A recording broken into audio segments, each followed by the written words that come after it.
Hey, how are you? Another beautiful day. Every day is beautiful. When I started on my journey, I learned about frequency, and it changed everything for me. It still took me like 6 months before I finally went to my search engine and searched for the Hawkins scale of consciousness.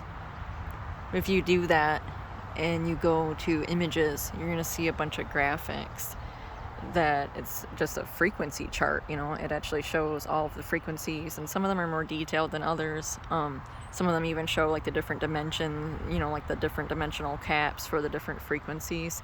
The first one I downloaded was actually inaccurate. It had fear as the bottom frequency, and that's not true.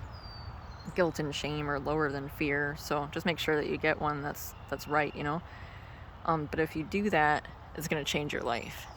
I had printed off a bunch of them, and I was gonna, in the beginning of my journey, I was gonna actually keep one folded up in my pocket, to carry on me to use like a map. But if you memorize it, you can just, check it when you need to check your map per se, in your head, right?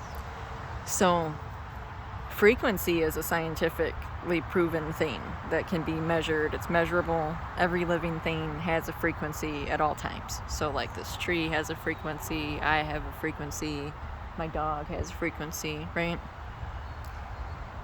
And it can be fluid. It's subject to potential change at all times, especially with humans, because of our emotional body. So if you haven't mastered staying consistently in the top frequency of truth and authenticity, which is Christ consciousness, right, then it could change at any time, and that's where you get interdimensional bleeding when you're around other humans. Like if their frequency isn't the same as yours and you're around them long enough, either you're going to bring them up or they're going to bring you down, or you need to maybe distance from them so that it doesn't affect your frequency, and until you master being unaffected by others around you's frequencies, right?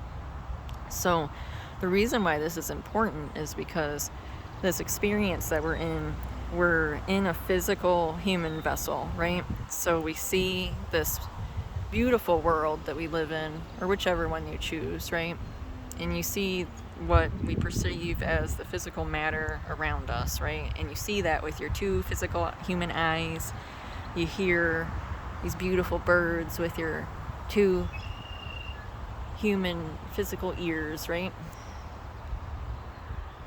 And that's all that you see.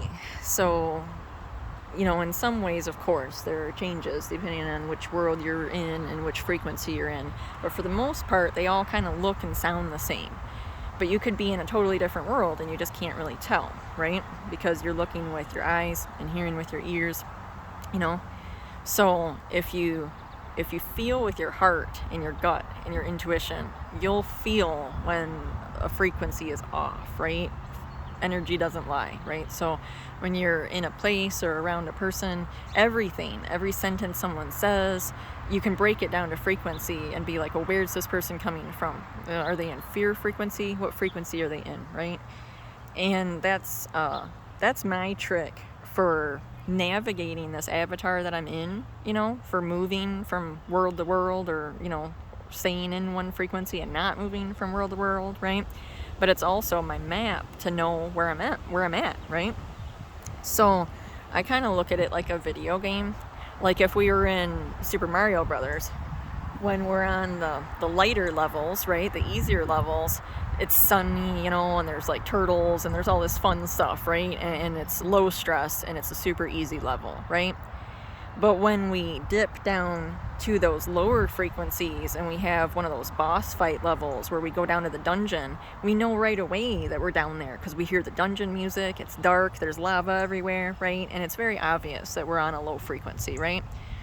But in this material world that we're in, it doesn't happen like that, because it all looks the same, right? So that's where that Hawkins frequency scale of consciousness comes in, where you can check on there and see, and then it's like, oh, okay, I see, I'm in a dip right now, I'm just down on the dungeon level, so I just gotta, fight this final boss or whatever, and then I'm gonna up level again and, save the princess in the castle, right? So The other thing that happens with the frequency is that it actually does go up and down, right? So the lower your frequency is, the lower down you are. So it totally changes your perspective on everything because you can't really see anything. And then the other thing with it is that it's essentially a funnel. So when you're at the top of the frequency scale, the funnel is the widest, right? So that's why when we're in the high frequency, our consciousness expands, right? And we're open-minded with an expanded consciousness. Then as you go down, the funnel narrows, as funnels do, right? So when you're in the bottom, ooh, hey, I love cardinals. I love all birds. You're so beautiful. Oh my goodness. Oh, here's a hawk too. Hey, Tom. So when you're in those lower frequencies, that's where you get a closed mind, right? Because you have a very narrow-minded, frame of consciousness, because you just don't have as much room down there, right? So like I'm down here on the bottom, and it's tight. I don't really have room to move my arms or anything, because I'm basically into like the smallest box that anyone could put me in, right? Each time you drop in frequency, you're cramming yourself into an even smaller box and a smaller box and a smaller box until you reach the bottom and you're in the tiniest box, right? And you can't really move. You also can't really see anything either because everything's too close to you and you're just not up high enough, right? But then when you raise up, now I can see up over these sugar maple saplings and I have a better perspective because I can see more, right? So then now I raise up a little bit more and now I can see over my chair. Hi, Jada. Now I can see Jada, right?